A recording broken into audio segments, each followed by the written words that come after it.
Bullseye with Jesse Thorn is a production of MaximumFun.org and is distributed by NPR.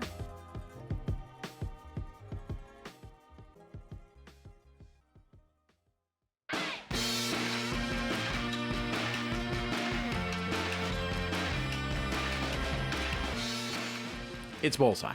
I'm Jesse Thorn. Bonnie Hunt is my guest this week. She's a comedian, an actor, a TV host, a writer, a director. Bonnie Hunt has done all of it, and she is extremely good at all of it. I mean, acting? There's Jumanji, Jerry Maguire, Cheaper by the Dozen, a bunch of Pixar movies. Her first ever movie part was in Rain Man. Not bad. Sorry about the toothpicks. 82, 82, 82. 82 what, Ray? How much is this? Toothpicks. It's a lot more than 82 toothpicks, Ray. Plus 246 total. Good change. Ray, how many toothpicks are you? 250. Pretty close. Come on, let's go, Ray. 246. There's 4 left in the box. Bonnie starred in 3 sitcoms in the 90s, and in the early 2000s, she hosted The Bonnie Hunt Show, a profoundly underrated and super funny daytime talk show. One of her favorite recurring guests was her mom, Alice. Alice, do you have a joke you like to tell? Uh-oh. Oh, no, my dad used to get so frustrated when my mom would tell a joke because she'd always do the punchline first. Uh-oh, she's Okay, the nurse says to the doctor, Uh-oh. Doctor, there's a man. Wait, Mom, I'm impressed. A nursing joke. All right, go ahead. Are you listening? Yes? Okay, the nurse says to the doctor, there's a man in the waiting room with a glass eye named Brown. And the doctor says, what does he call his other eye?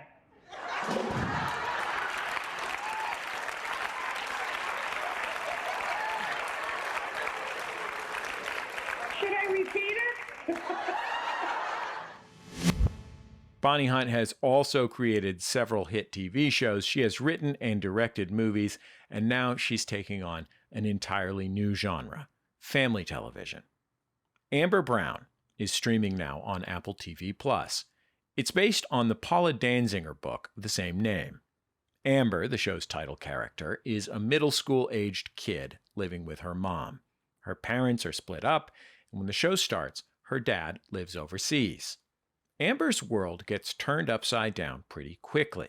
Her mom starts dating some guy named Max. Her dad moves back. Her best friend is headed out of state. It's a lot, but she has a lot of ways to help cope. A video diary, drawing, even talking with a cool auntie.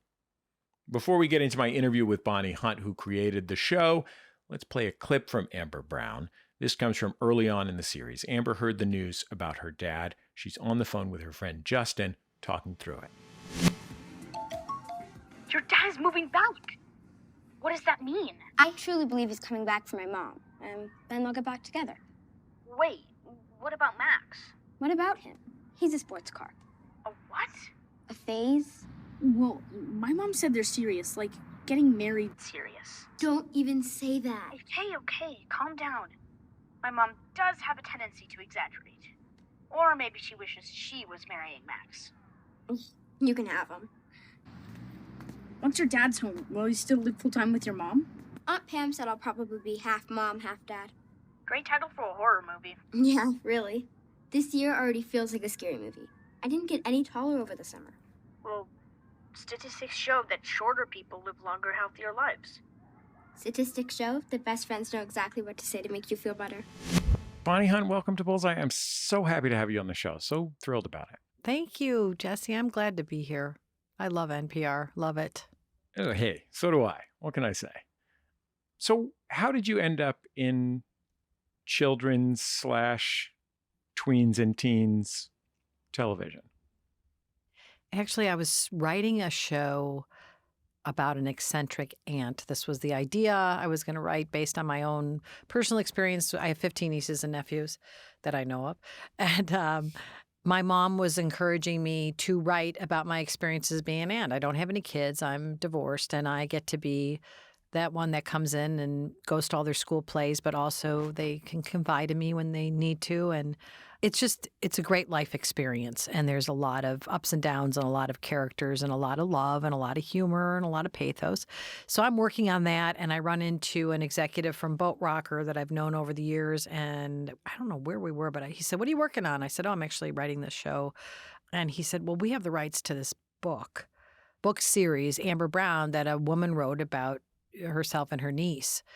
So I took a look at the books and he said, "Why don't we join forces?" And of course, I had to talk to the family of the author who had passed away and get their blessing. But they, in the books, the little girl is about 7 or 8 years old and there's a lot of bitterness with the parents. It's just a different feeling, but they were very open to bringing the two worlds together, my life experience combined with the characters in the book. So it was a really nice collaboration, a lot of respect.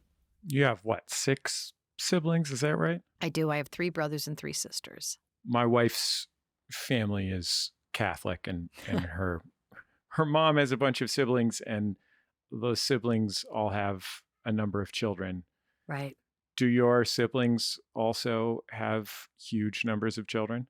Yes. Everybody has 3 about. That's about the average. So, for me, it's just so nice because I wasn't lucky enough and didn't end up having children and got divorced. And it's just such a unique relationship where you can provide guidance. You don't have the immense responsibility of a parent, but you have a responsibility but also an outlet. And it's something that I really cherish. I mean, I revel in all my nieces and nephews and their lives and their adventures. And it's a really rich part of our show, too. I love the fact that she has this mom who sets pretty healthy boundaries and this aunt that she can kind of loosen up a little bit with. But the aunt is also responsible. Like, she'll tell the mom when she needs to what's really going on.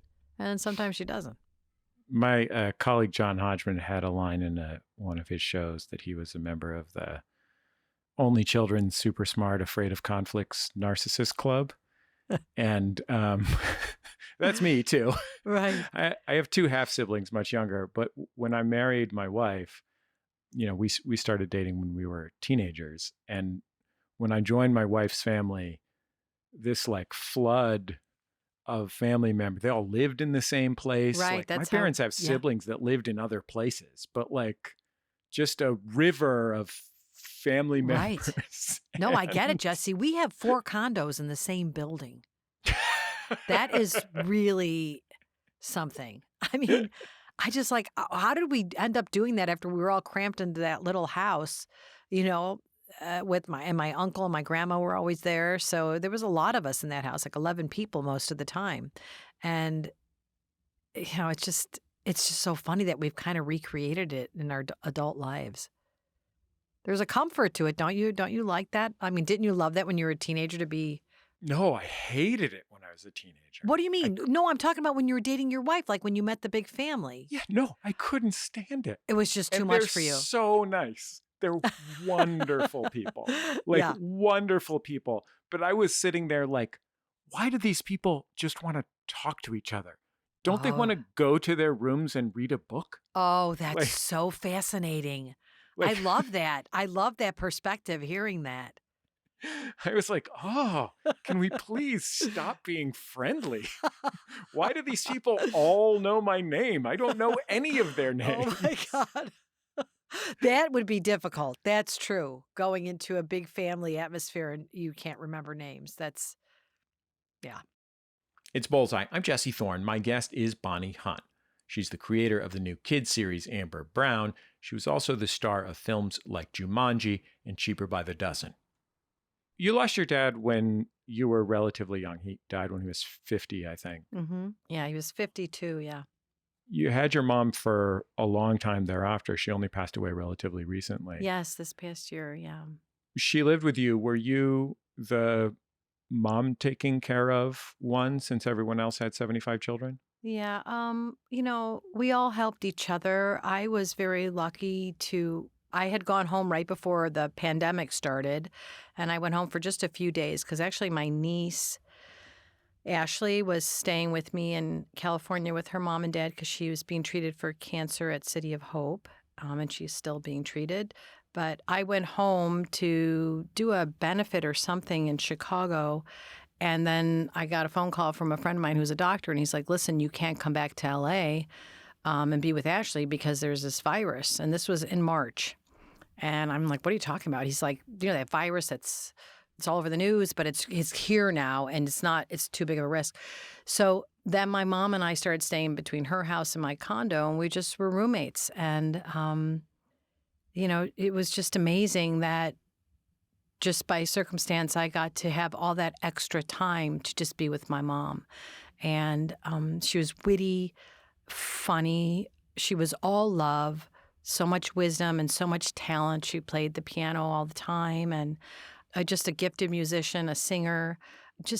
I really had a unique mom. I mean, she would always say, I gave birth to my audience. So she had all of us kids, and it was always entertaining, but really there for us. I mean, she gave her life to us. And it's so interesting. Like, I lost my dad so young, and I remember the devastation and the waves of sadness and feeling overwhelmed with grief, and to be going through it at this age. And it's really the hardest thing I've ever gone through, losing my mom, because I want to call her 10, 20 times a day like I always did. And it's a journey. Grief is a journey. And, I'm working on the acceptance of it. I mean, I got to have my mom for so long. She was vital and amazing and hilarious and brilliant till her last days. And, she passed away in her sleep of natural causes, and she was just old. And I miss her every minute of every day.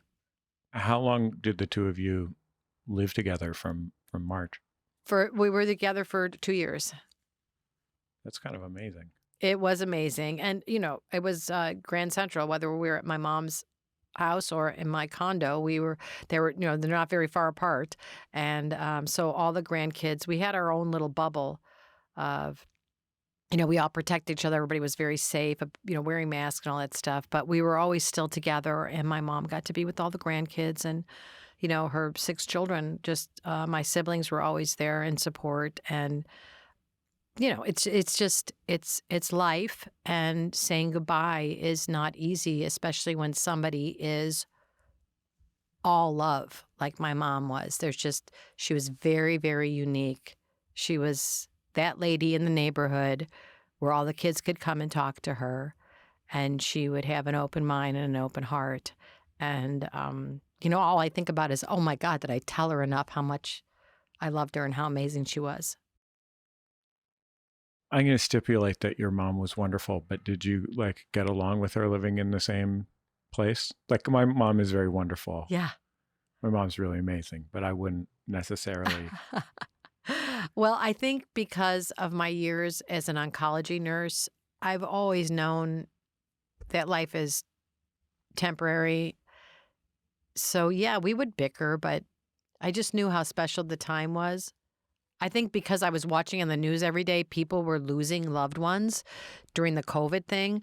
And my mom was very safe and protected from all of that because we were living in this little bubble. But when I saw these people on the news and even friends that couldn't even go see their parents in the hospital or be close to them or to leave them, I just started to get so aware. I was just so aware of how lucky I was to be with my mom. And, but yeah, we're a typical family. We're just a normal family. We bicker and everything else, but not too much. Mostly Mom and I would laugh. She had a keen sense of humor. When I was writing Amber Brown, Mom would read all the scripts, read all the scenes, give me notes. And when we were casting the show, she was, right next to me, kind of leaning in, looking at the Zoom auditions, telling me who she was giving a thumbs up to. And of course, she wanted me to hire everybody because that's how my mom's heart was. Oh, I know that person wasn't right, but can't you write something for them? Can't you include them? That's just how she was. Did you like showing your work to your mom? Oh, yes, because she's brilliant. I mean, storytelling was a big part of our childhood. It was, first of all, free on the front porch at night when the neighborhood guys would hang out. I wrote a film called Return to Me that I directed many years ago. And there's these scenes with these 4 or 5 older guys sitting around a table, solving the world's problems and telling stories. And that was a big part of my childhood. And then I also used to see my parents watching the Andy Griffith Show, old reruns and stuff. And in those moments, completely escape from any anxiety or fear or, all the pressures of life and being married and having all those kids and finances. And I remember looking at the TV and looking at them, and I just remember it so vividly how powerful I thought it was. So sharing the show with my mom and sharing my writing with her and wanting her to be proud of me, because she always talked about the ripple effect. Even as an actor, I would get certain scripts and she's like, don't do that. It's not going to have such a great ripple effect. And, storytelling puts an energy out there. She said when she was young, she'd go see a song and dance movie and she would dance all the way home because it affected you. So I hope that I can give families the same thing that I saw my family get from Andy Griffith Show or Mary Tyler Moore, the Dick Van Dyke, or Bob Newhart, all those great shows, Taxi, Cheers, where that's what you want to give them. That's that great medicinal comfort of escaping your own life for a moment. We've got more with Bonnie Hunt coming up after the break. In just a minute, we'll talk about how she discovered improv in Chicago and how she managed to combine it with her day job as a nurse. It's Bullseye from MaximumFun.org and NPR.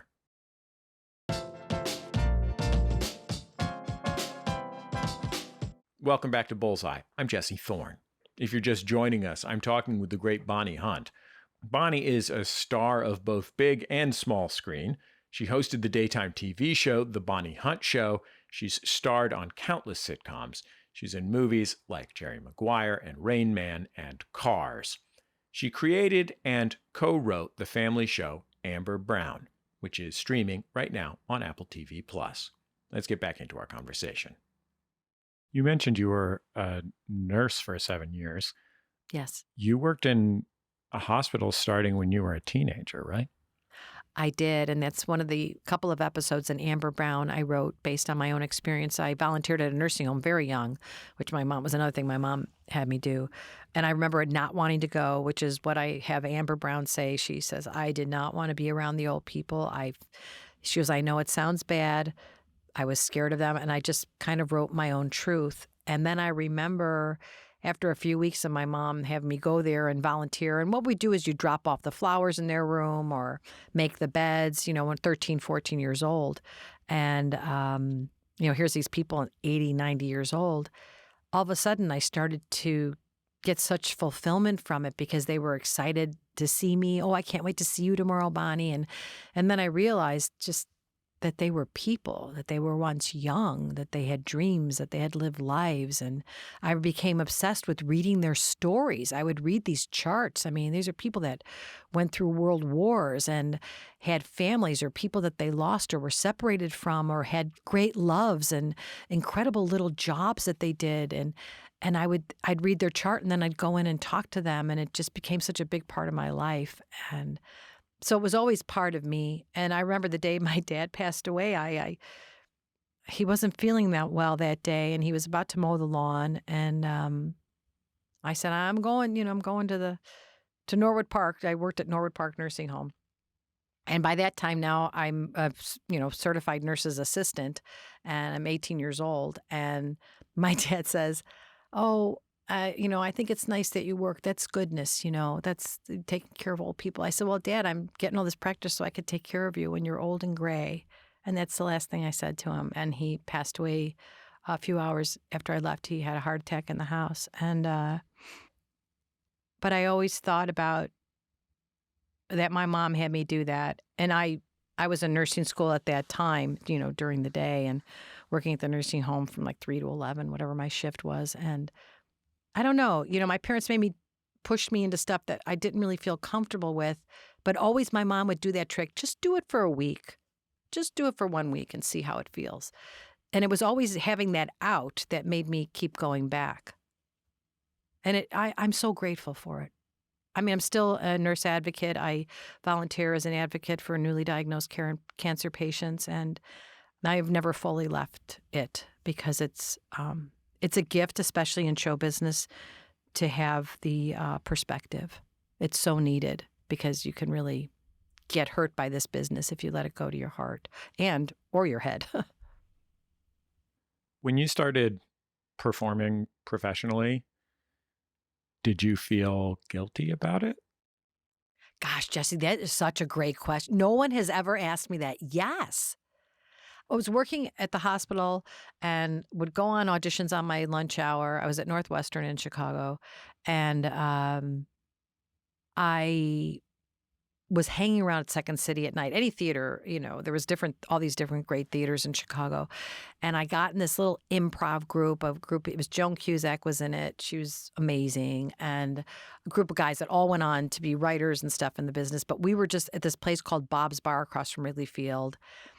So it became a combination of my daytime life, like my patients that were having outpatient chemo and stuff would come to the shows, and I would put their name in the show or whatever. And then eventually to get hired by Second City and know that I'd have to go on the road and I would have to leave the daily big part of my life, my whole purpose of going to the hospital and being there. Yes, I felt really torn. But then when I got put on main stage at Second City, only being in the touring company a short time, I was able to do both for a while. And the whole cast would come to the hospital and do skits. I would, come on, you guys, can you, Mike Myers and everybody. I was like, come on, let's go. Do you guys mind coming tomorrow and just doing some of the scenes? And it was great because I needed it therapeutically because I was with people and their most vulnerable time facing their own mortality. And it was hard for me to reconcile in my 20s. I felt a lot of sadness and I just wanted to fix it and help people. And sometimes we didn't have the answer. But one thing I knew for sure was that same thing I said about my childhood. I'd bring in my VHS player, I'd bring in movies, and we'd watch a movie together. And in that moment, maybe I'd just have my hand on their wrist while they were laying in the bed, and I'd sit next to the bed and we'd watch a movie and laugh. It's powerful. Storytelling can be so healing, so powerful, so comforting. The ripple effect, like Mom would say. I remember when my grandmother was her last night alive. She was in the hospital. My wife and I went to visit her, and she asked where my dad was. He had been with her during the day, and I said, "Oh, he went to the movies. He'll be back later." And I remember my grandmother saying, "Yeah, he does love going to the movies." Did she say that? She did, very generously. Yeah. I was like, that's true. He sure does. Yeah. What a gift it is. It is. I mean, it's sharing a part of yourself. And I feel like writing for this demographic, which I really wrote it for the whole family. I didn't want to insult anybody's intelligence, and to feel everybody could watch it together and laugh and feel something. And it's so important for me to do that. Like, it's so important. It might not be important to someone else, but it's different for me. Like, I've never had the kind of fame, like the big fame. I've never had that big success. Like when I did my talk show, I didn't turn out to have the Ellen show, but I had my show. And I always tell young writers when they say, but if you really want to sell something, I said, I don't write for success. I write for connection. And keep your life small, enjoy it all. Like, just my writing is important to me. My storytelling is important to me. And then the scripts I say I'm lucky enough to get offered. I've always been selective in that respect as well. It's, it's just, I feel so lucky. I've been able to do so many great movies like Jumanji and The Green Mile and Jerry Maguire and Cheaper by the Dozen and all that good stuff. Fun, happiness, and thoughtful. Now, Bonnie, as much as it can mean to someone to provide them with wonderful entertainment as an entertainer, being an entertainer is also to some extent a selfish act. Like, it is. There is an element of, hey, I'm over here. I'm going to control you by making you laugh. And you know what? It goes back to Jesse. You're a very good interviewer, because when you said, did you feel guilty and stuff like that? It's so true. But back to when I worked at that nursing home, when I didn't want to go and started volunteering and then eventually stayed there as a nurse's assistant, before I was, while I was in nursing school, it was because they wanted to see me. The patients made me feel good about myself. I mean, people say, oh, how can you do this or how can you do that as a nurse? I'm like, it's selfish because you feel needed. And I think that's my addiction. I want someone to need me and I want someone to like me. And there's a lot of ego involved in this business. I mean, I want somebody to see written by and directed by. I want someone to say they loved my story. And I love when I'm in the grocery store and somebody comes up and says one of my lines or something that I wrote and what it meant to them. Like, you're so right. It is selfish and it is, it feeds your ego. And for me, it's like, I love it. I mean, you nailed it. But that's probably what drew me to it from the beginning, even being a nurse. You're needed. When you started doing improv, how did you start doing improv? Like, how did you find it? Did you go to a Second City show and think, oh, this is amazing, I want to do this? Or... I couldn't believe it was a job, Jesse. I'm like, what do you mean these people get paid? Like, what is that? I was pretty young. I think, 14 or something the first time I went. And I think we went either with my parents or my friend's parents or something. And I remember just the first time seeing it. And then, of course, Saturday Night Live was on TV and they had gotten a lot. Bill Murray and Belushi and all the guys were from Second City. So I was very hyper aware of it, but also couldn't believe it was a job. And the improv sets were free. So you could go every night, every single night, and see the improv set for nothing. And if you didn't have a seat, you stood along the wall and it was amazing. I mean, I'd see Robin Williams come through and Milton Berle came through. I mean, you name it, the people that would come through. Did you see Milton Berle? Yeah, Milton Berle did the improv set. Yes. Yes. I don't necessarily think of Milton Berle as an improviser first and foremost. He was hilarious because, those guys, are you kidding? Those guys that did live TV, nothing scares them. And well, I know nothing scared Milton Berle. He had natural confidence. Yes, he did. Yep. And there were so many, oh my gosh, so many people came through there. Was it like 68-year-old Milton Berle or 72-year-old Milton Berle and a bunch of 23-year-olds? Yeah.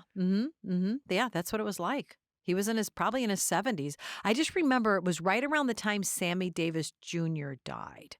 And there was only one African-American cast member in the show. And Milton Berle said to the one, I'm sorry about Sammy Davis Jr. And the cast member said, I'm sorry about Jim Henson. And it was just one of those, green room. There was so much that happened in the green room that was so fast and off the cuff. And it was a whole nother world back in that green room. And because we had no script. I mean, we would do the review that we based on improv and eventually written into scenes. But then every night we would improvise based on audience suggestion. And that was just like, I knew then when I was working, I'm like, nothing will come close to this feeling. I did work in an emergency room my first 2 years out of nursing school. And I remember that feeling of exhilaration and teamwork to do your best to save somebody, especially after losing my dad as young as I did and as fast as I did. Suddenly to a heart attack. My brother and I worked in the same ER. My brother's a doctor. And I remember we just didn't want anybody to feel that sadness and the teamwork and the adrenaline and the process of just getting it done to help some family or a patient, whatever you needed to do. And improvisation was the same cooperation. It's like somebody yells something out. You all have to go out there and take care of each other, help each other through it. I mean, I know it's not a direct analogy because no one's life is at stake, but it's that teamwork. That's what I still love to this day. That's why I like producing shows because I like putting the team together.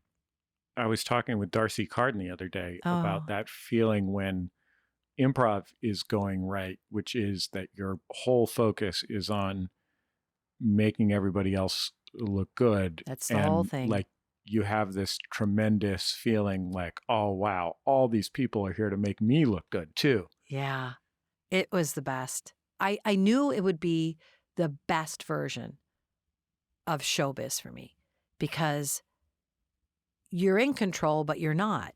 You know, you're at the mercy of what's happening in the moment, but you still have to make your own decisions quickly. And the audience is your biggest teacher. They let you know right away. Are you accessible? Are you funny? Are you believable? Do they buy it? And it becomes a sixth sense I just loved it. I loved every minute of it. Plus, I was at the hospital during the day with people facing and families, and it just, I don't know, it was a perfect outlet and a luxury. And then when I was offered Saturday Night Live, I said to Lauren Michaels, well, if a scene's not clicking and you want to start improvising, oh, no, you can't do that. And he was always really nice to me and straightforward. And I just thought, I already had one of the greatest jobs. It wasn't live on TV, but it was live every night, 8 shows a week for 4 years. And I loved every minute of it. Never missed a show. So when somebody comes on the show, I read a lot about them, and I don't think I know. I've had many people on the show whose careers were so marked by things they had said no to. And especially I think sometimes it's like, oh gosh, I should have taken that part in Indiana Jones or whatever. Yeah. I kind of get the impression that you turned down Saturday Night Live, I think a couple times. Yeah. You turned down Designing Women. You canceled your own sitcom. That's right. Well, because they wanted to replace people that had worked really hard to get it to where it was. That's why. Right. Yeah. I mean, the thing of it is that I think even the sort of missed opportunity stories of people who are on this show are usually missed opportunity stories. They're like, well, that's show business. You do one thing, it doesn't work out. You do another thing, it does. I kind of get the impression that you're pretty cool with the things that you didn't do and the things that you turned down and the things that you ended. I mean, you have to be. I mean, as a oncology nurse, I've never heard anybody say they wish they spent more time at work. They were always talking about the people, their families, or someone that they loved that they worked with. It's always about the relationships and the teamwork. My dad would say when people reminisce about their lives, they always talk about the struggle. Remember when we had nothing? Remember this? And that's the romantic part of life. But there are things that I turned down that I think, I wonder, what if I did this or what if I did that? Maybe things would be different, Look at Tina Fey did Saturday Night Live and definitely is much, probably more recognized and more relevant than I ever had success at. But, success is measured differently for different people. And I don't let myself go to a place like, oh, I wish I would have done this or that. I mean, we all have that, whether it's, relationships or showbiz or work, whatever it is. I definitely have those moments, but I feel good about my work and about my friendships that I've made along the way, the greatest value. I want to ask you about daytime television quickly. You had a daytime TV show that was great. It was really a good show. Thanks, Jesse. And I mean it for real. And, daytime television is not made for me. I'm a dude who's a coastal elitist. I host an NPR show, literally. Daytime TV is not made for me. And I just, when I would see her show, I'd be like, oh man, she's great at this. This rules. And I have this buddy who's a comedian. He was kind of an edgy comedian, not like a profoundly edgy comedian, but he accidentally got famous in the demographic circles of daytime television. And they gave him a syndicated daytime TV show. Wow. He took it because why wouldn't you? If Right. it works, you become the richest person in the world and it's a great job, et cetera, et cetera. I talked to him about what that was like for him, and he found it to be completely overwhelming, totally inscrutable, and it did not work. And I was like, oh yeah, I can't even begin to imagine Yeah. how I could do that. So what was it like for you, somebody who, look, you had the opportunity in the time when Ellen had hit, doing a show that was a little bit more like a late night, a little bit more of an actual comedy show than most daytime TV. So you had a little bit of a lane there to do that. But what was it like for you to enter this world of cooking demonstrations when previously you had made fun of cooking demonstrations? It felt very easy and natural. I mean, I find other people whether it's as a nurse or as a talk show host, I find other people and their stories and their lives very interesting. And my mom always did too. We'd go to the grocery store and we're going for a gallon of milk, and I would be 8 years old, and my mom would end up talking to the guy behind the counter about his kids and his family, and we'd get in the car and we'd know his whole life story. And it was fascinating, and it just became part of who I am as well. But the daytime talk show world, like the politics of it and the way that they want you to do the show, was so against the grain of who I am. But they tell you all that, when you're first going in, that we want you to do what you do. And I did what I did. And, I loved aspects of our show that were kind of like a throwback to Fernwood Tonight, where I had a trainer on the show, Mike Haggerty, who, was about 300 pounds, and he played my trainer, and we had fake books made, and he would come on very seriously and, do training. And it was just hilarious because we were improvising. There was no script. I worked with him at Second City. Wow, what a nice thin audience we have here today. Yeah, they're all in good shape. Just kidding. Well, I'm having a lot of anxiety just talking about my weight because I don't even want to call attention to it. But I am excited to start on this adventure. And Great. Yeah. Well, I have Tommy Lasorda. He's one of mine. Yeah, I know Tommy Lasorda is one of your clients. And yeah, that's right. Yeah, I only work with the big talent. yeah, that's what I heard. And that's why when my agent called me and said, do you want to do this? I thought, Oprah did it on her show, and it really, made her more accessible. And I think just talking honestly about my weight. Well, you have a dog, right? Yes, I do. Well, you should walk it. And we had hypnotists and stuff that wasn't real, but the audience who got it. And then when I had real, authentic people on, it was fascinating. Whether it was Rod Blagojevich, a politician that was, caught being corrupt, and, being able to talk to him in a serious way, or doctors that were on. I had many cancer patients on. And then celebrities. And I would always tell the celebrities, do you have a dog? Do you want to bring your mom? Do you want to bring your kid? And it became a real conversation, kind of like the joy I had when I was lucky enough to do The Tonight Show with Johnny Carson. He just threw the ball. It was like, here, you've got the ball now. It's your time. And it didn't feel like pressure. It felt like a joy. I was so sad when the show was canceled. And I knew why it was. I knew it was imminent because they kept wanting me to get something viral. Ellen would scare somebody and then it would be all over Twitter. And I'm just like, well, that's not my thing. And with all due respect to the show that she did, it was just so different than mine. Mine was less produced and more no fourth wall. I talked to my crew. The audience got to know them. The last 6 months we were on the air, our ratings started to go up. I knew that we had the momentum, but they had already told me that they weren't going to go a third year. So I knew and my crew knew. But we had the best time, and we did a show we were really proud of, and it was so fun. I loved doing the cooking segments because I actually was somebody who didn't know how to cook very much, and I was learning whoever was on. It was just fun, and I loved having my mom on. My mom, was in her 80s, and she was giving advice, and she was hilarious and honest and helpful and loving, and that was a great joy for this person who had given up her whole life for us to have her legitimate time in showbiz. She got more fan mail than I did. My mom did. We were inundated, whether it was on social media, Facebook. She just became so loved, so loved. We'll finish up with Bonnie Hunt after a quick break. When we come back, we'll talk about the quiet tone of her show, Amber Brown, and why she thought it was important to make an understated kids show. It's Bullseye from MaximumFun.org and NPR.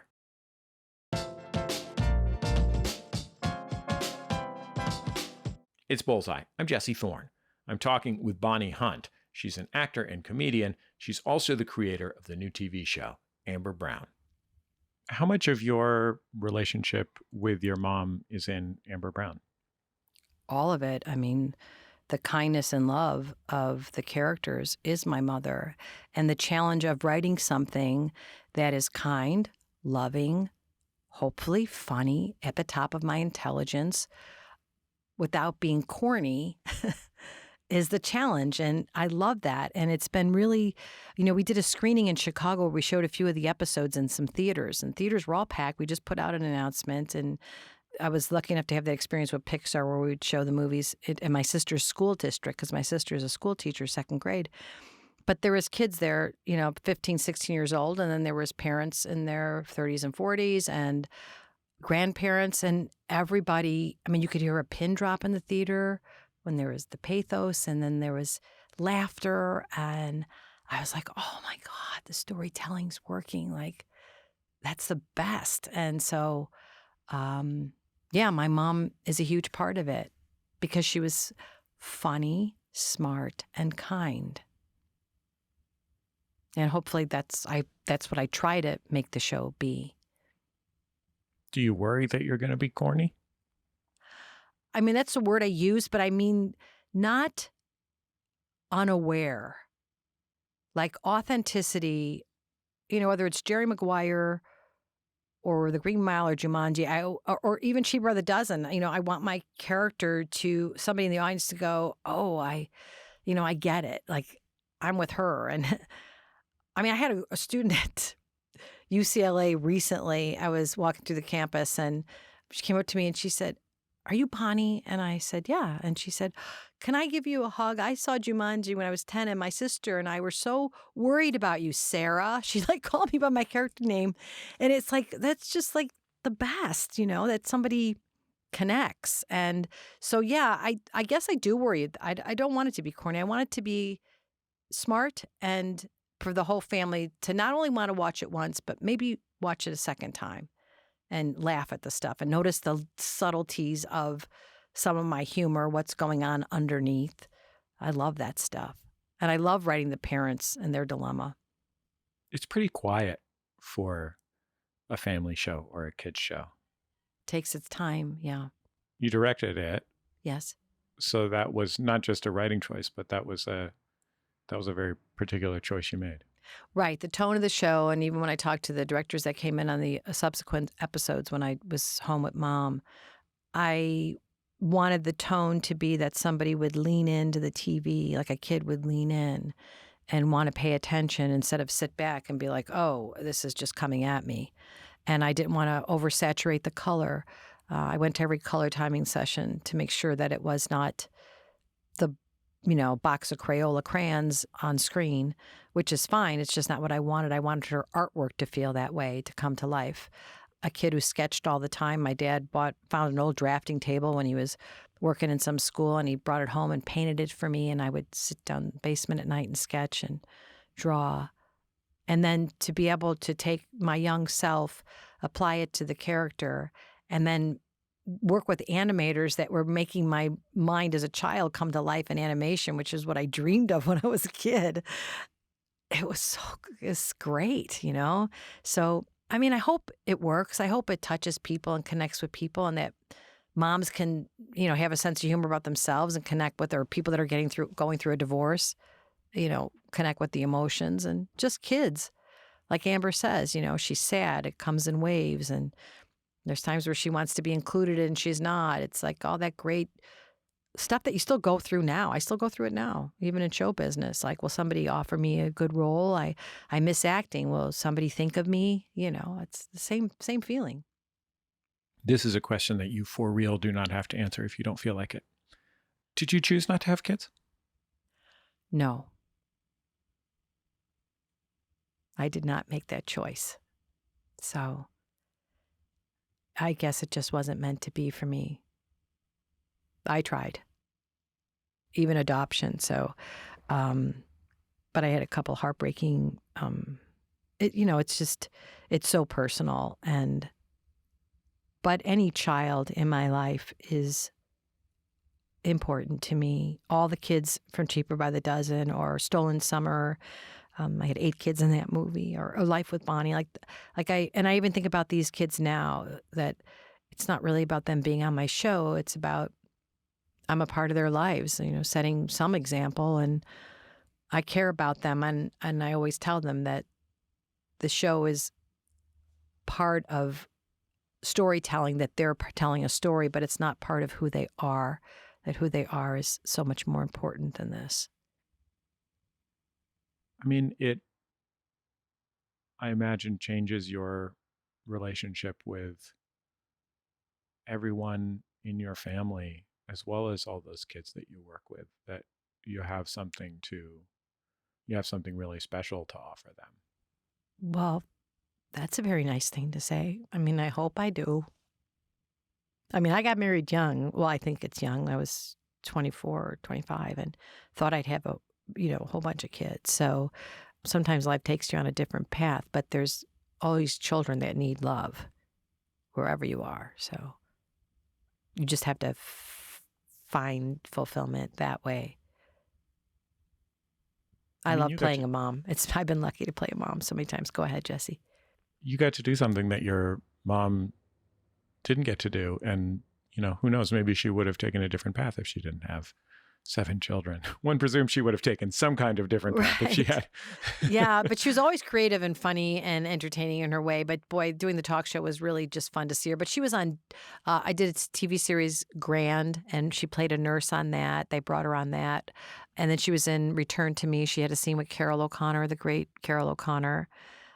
So Mom, did get some of it, and she got the fulfillment of having her children, and we just loved her so much. Every single one of us probably felt like an only child at times in our lives because of the way she was able to give us her full attention and her humor and love, and then her excitement about other things.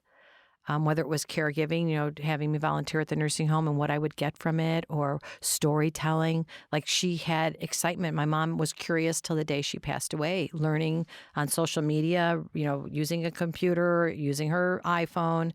That's remarkable when somebody's 95 years old that she was doing all that. But she just, was awesome.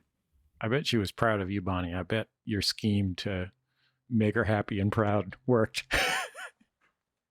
Yeah, I think right now I feel like a kid that's in a high school play and they finally got, they keep looking out in the audience to see if their parents can see them. And I keep looking out of that curtain right now, hoping my mom can still see me. So sorry.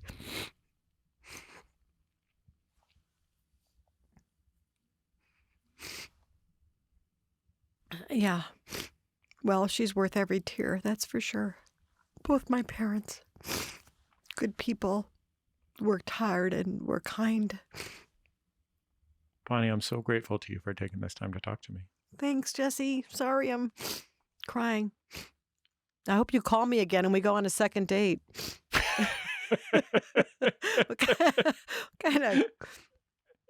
Oh, my God. And can I just say thank you to you for such a thoughtful interview? I mean, really listening and your beautiful questions and your respect. I can't tell you how much I appreciate it.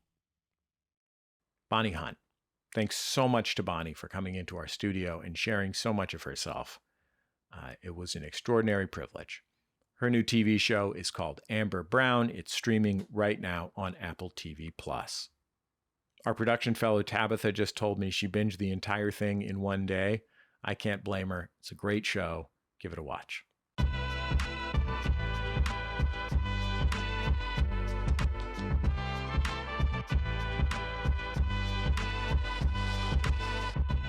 That's the end of another episode of Bullseye. Bullseye is created from the homes of me and the staff of Maximum Fun in and around Greater Los Angeles, California.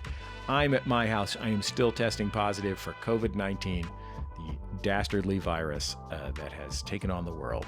And it is terrible. And whether or not you've already gotten it, I wish you good luck with it. And I hope that you will take the opportunity to get vaccinated and get boosted. And if you qualify, get antiviral medication should you happen to test positive to keep yourself safe and your community safe. It makes a big difference. Best of luck to everybody with it. And my thoughts to everybody who suffered from it. Our show is produced by Speaking Into Microphones. Our senior producer is Kevin Ferguson. Our producers are Jesus Ambrosio and Richard Roby. Our production fellow at Maximum Fun is Tabitha Myers. We get booking help from Mara Davis. Our interstitial music is by Dan Wally, also known as DJW. Our theme music is by the Go Team. It's called Huddle Formation. Thanks to the Go Team for sharing it with us along with their label, Memphis Industries. I want to give a special thank you this week to the former producer of this program and my old pal, the brilliant Julia Smith. Many, many, many years ago, she came into the office one day and said, I'm taking half a day off work because me and my mom are going to see the Bonnie Hunt show. And I said, "You are going to see a daytime television show taping?" And she said, "Yeah, the Bonnie Hunt show rules, and Bonnie Hunt rules." And I watched the Bonnie Hunt show, and I said to myself, wow, Julia is right. Bonnie Hunt is amazing. And all these many years later, I can honestly say that it led to Bonnie being booked on this episode of the show. So thank you, Julia Smith.